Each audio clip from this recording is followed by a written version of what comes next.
नमस्कार मित्रांनो, मी पराग इंदळेकर. तर आज मी प्रेषित पगारे. प्रेषित भाऊ आज गाडी चालवत आहे कंटिन्यू. आज आम्ही आलो अक्कलकोट येथे.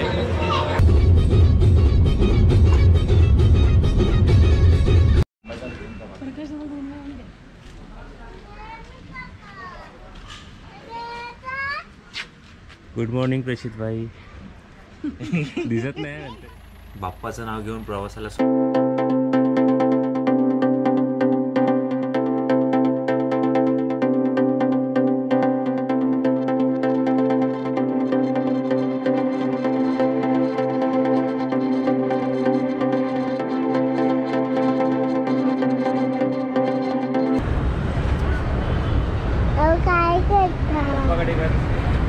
नीट कर. प्रेषित काका मामा हा मम्माला दाखव नीट. आता तू असं कर. थांब थांब थांब 1 मिनिट सोड. आता थोडा वेळ मागे बसलाय. थोड्या वेळाने प्रेषित भाऊला कंपनी पुढे जाऊन बसेन आणि बाबा आणि आराध्याला मागे यावं लागणार आहे.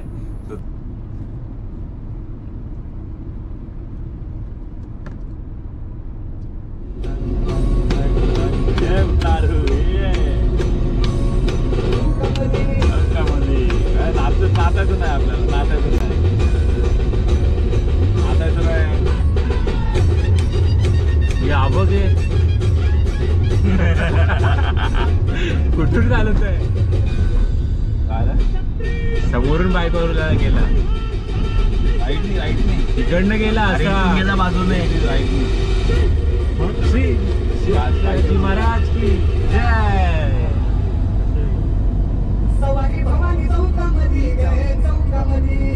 सवारी भवानी चौकामध्ये गए चौकामध्ये.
मालोजीराजे यांचा तो हे होता ना, तो वाडा आहे तो हात आहे ना.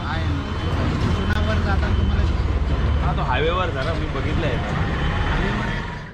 तर संध्याकाळ झाली आणि आम्ही अक्कलकोट येथे पोहोचलो आहे. आता यात्री भवनमध्ये राहण्याची सोय करू आणि आराम करून फ्रेश वगैरे होऊन रात्री आम्ही स्वामी समर्थ महाराजांचे दर्शन घ्यायला जाऊ. स्वामींच्या दर्शनात जातोय आता.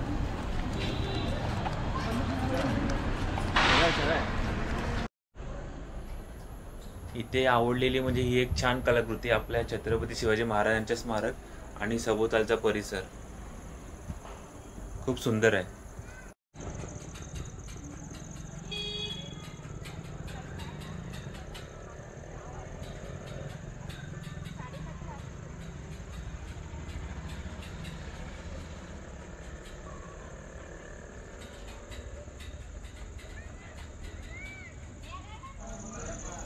तिथून थोडे पुढे आल्यावरती हे अन्नछत्र मंडळ आहे. त्या ठिकाणी महाराजांची अजून एक प्रतिमा आहे.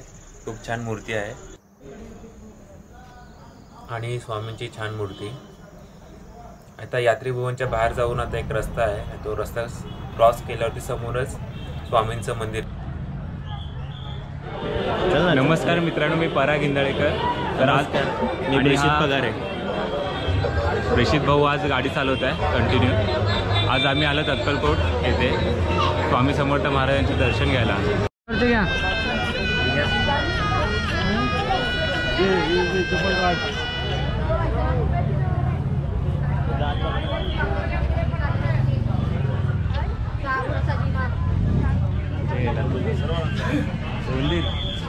उंदीर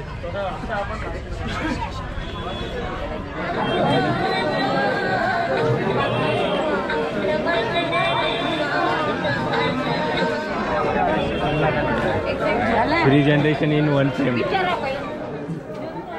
इथे विविध धर्मांच्या लोकांना पाहायला मिळेल, म्हणजे सर्व धर्मसमभाव.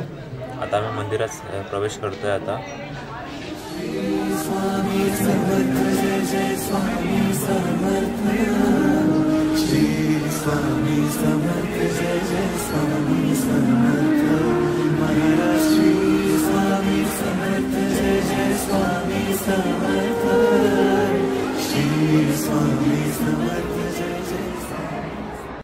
मंदिराच्या मुख्य गाभाऱ्यामध्ये फोटोग्राफी प्रोहिबिटेड असल्याने आतमध्ये शूट करता नाही आलं.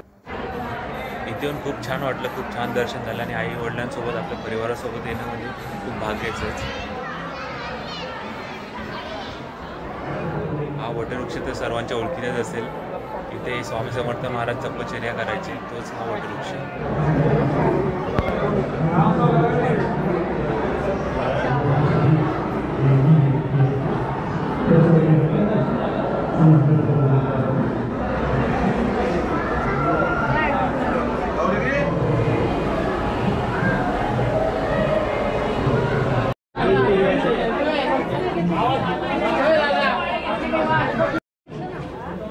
मी आता मंदिराच्या आजूबाजूचा परिसर कॅमेरामध्ये कैद करतोय, ज्यामध्ये दुकान आहेत. त्या दुकानांमध्ये देवांच्या खूप छान अशा मूर्ती, पूजेच्या वस्तू, तसेच पूजेसाठी लागणाऱ्या गोष्टी किंवा हार वगैरे सर्व आहेत ते इथे पाहायला मिळत आहेत.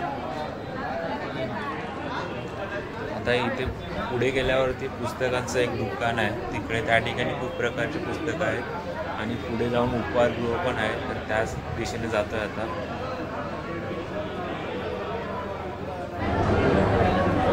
मी त्या आतमध्ये फिरतोय, पण मला बाहेर पाऊस पडतोय असं कळलं. तर जास्त नाही पडलं पाहिजे, मोबाईल पाऊस येतो.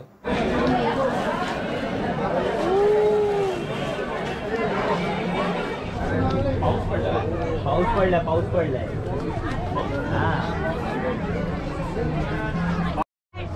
इथे खूप अशा छान सुबक देवांच्या मूर्ती आहेत. तर मी माझ्या मित्रपरिवारांना, जे खास मित्र आहेत, मित्रपरिवार त्यांना भेट देणार आहे. तर त्यांची रिॲक्शन मी तुम्हाला पुढील व्हिडिओमध्ये सांगेन, त्यांची काय रिॲक्शन आली ती.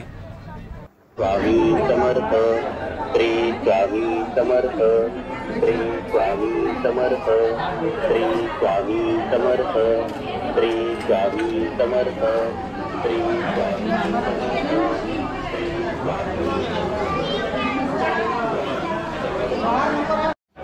उपहारगृहाकडे जाताना आता उपहारगृह म्हणजे ते सुरुवातीला खूप पुस्तकं पाहायला मिळतील. खूप छान पुस्तकं आहेत. मी जवळून तुम्हाला दाखवतो.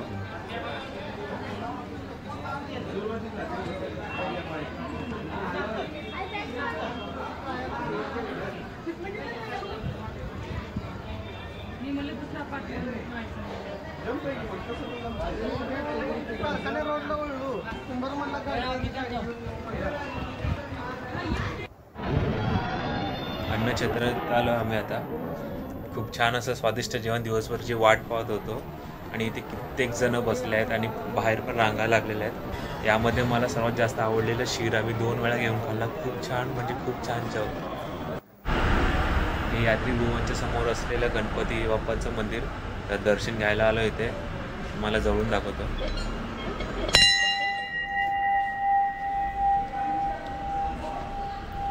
मंदिर मामा की जय. गणपती बाप्पा मोरया, मंगळमूर्ती मोरया. हे ईश्वरा सर्वांना चांगली बुद्धी दे, आरोग्य दे, सर्वांना सुखात आनंदात ऐश्वर्यात ठेव. सर्वांचं भलं कर, कल्याण कर, रक्षण कर आणि तुझे गोड नाम मुखात अखंड राहू दे. यात्रीभुवनच्या विरुद्ध दिशेला मोठी पार्किंग शेड आणि एक मोठं मैदान आहे जिथे मोठ्या प्रमाणात आपण आपल्या गाड्या पार्क करू शकतो. आम्ही पण गाडी इथे पुढेच पार्क केलेली आहे. खूप छान व्यवस्था केलेली आहे, कसलाच त्रास नाही इथे आल्यावरती. आणि खूप छान एक वाइब येईल ती वेगळी गोष्ट.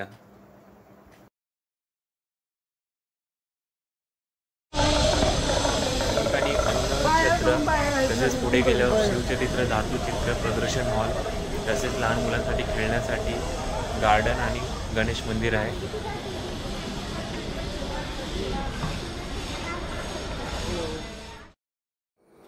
या अन्नक्षेत्रात दिवसातून 2 वेळा जेवण मिळते, एक दुपारी आणि रात्री. दोन्ही वेळेला खूप मोठी रांग लागलेली असते. हजारोच्या वरती भाविक महाप्रसादाचा लाभ घेतात. आणि हा जो प्रसाद जो अन्नक्षेत्र चालवला जातो तो देणगीदारांच्या देणगीतून चालवला जातो. आणि उरलेली जी रक्कम असेल ती आजूबाजूच्या परिसरात बांधकामासाठी वापरला जातो.